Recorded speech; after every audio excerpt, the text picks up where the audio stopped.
Hello everyone, welcome back to the channel. আজকের রচনার বিষয় একটি বর্ষণ মুখর রাত্রি। ভূমিকা: প্রকৃতির বিচিত্র রূপের মধ্যে বর্ষার রূপ অনন্য।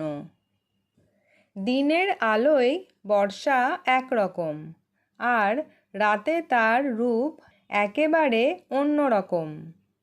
একটি বর্ষণ মুখর রাত্রি মানেই চারদিকে বৃষ্টির অবিরাম শব্দ, এক অদ্ভুত নির্জনতা আর মনের কোণে জমা হওয়া হাজারো স্মৃতি। এমন রাত যেমন ভয়ের হতে পারে, তেমনই হতে পারে পরম শান্তিময়। বর্ষার সন্ধ্যা ও রাত্রি।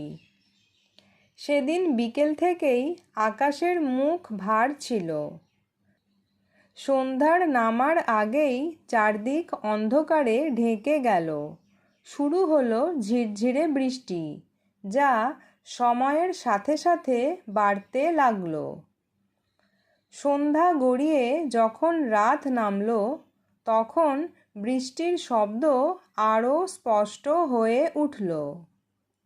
জানলার বাইরে শুধু অন্ধকার আর বৃষ্টির রিমঝিম সুর। মাঝে মাঝে বাতাসের শোঁ শোঁ শব্দে মনে হচ্ছিল প্রকৃতি যেন কোনো এক গভীর যন্ত্রণায় কাঁদছে। দুর্যোগের বর্ণনা। রাত্রির গভীরতা বাড়ার সাথে সাথে বৃষ্টির রূপ ভয়ঙ্কর হয়ে উঠল। শুরু হলো মুষলধারে বৃষ্টি। মেঘের গুরু গম্ভীর গর্জন আর বিদ্যুতের চমকানিতে বুক কেঁপে উঠছিল। বিদ্যুতের তীব্র আলোয় মাঝে মাঝে বাইরের গাছপালার ছায়া ভূতের মতো দেখাচ্ছিল। হঠাৎ লোডশেডিং হয়ে যাওয়ায় চারদিক ঘুটঘুটে অন্ধকারে ডুবে গেল। ব্যাঙের ডাক আর ঝিঝি পোকার শব্দ বৃষ্টির শব্দের সাথে মিশে এক রহস্যময় পরিবেশ তৈরি করল। মনে হচ্ছিল কোনো এক প্রবল প্রাকৃতিক দুর্যোগ আমাদের ঘিরে ধরেছে। আমার উপলব্ধি: জানালায় বসে বাইরের অন্ধকার আর বৃষ্টির দিকে তাকিয়ে আমার মনে এক বিচিত্র অনুভূতির সৃষ্টি হলো। একপাশে যেমন ঘরের ভেতর আমি নিরাপদ ও উষ্ণ আশ্রয়ে আছি, অন্য পাশে মনে পড়ল রাস্তার ধারের সেই অসহায় মানুষগুলোর কথা, যাদের মাথার ওপর ছাদ নেই।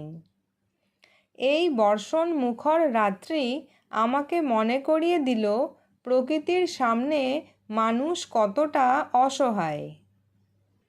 প্রকৃতির এই বিশাল রূপের কাছে আমাদের আস্ফালন কত তুচ্ছ। বৃষ্টির প্রতিটি ফোঁটা যেন এক নতুন জীবনবোধের জন্ম দিচ্ছিল আমার মনে।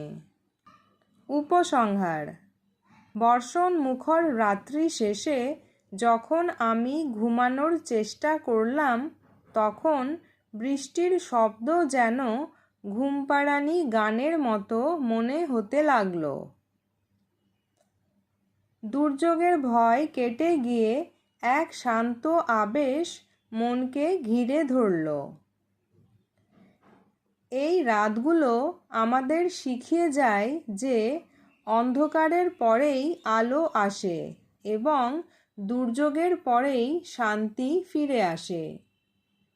বৃষ্টির এই সুর বুকে নিয়ে আমি এক গভীর ঘুমের দেশে তলিয়ে গেলাম।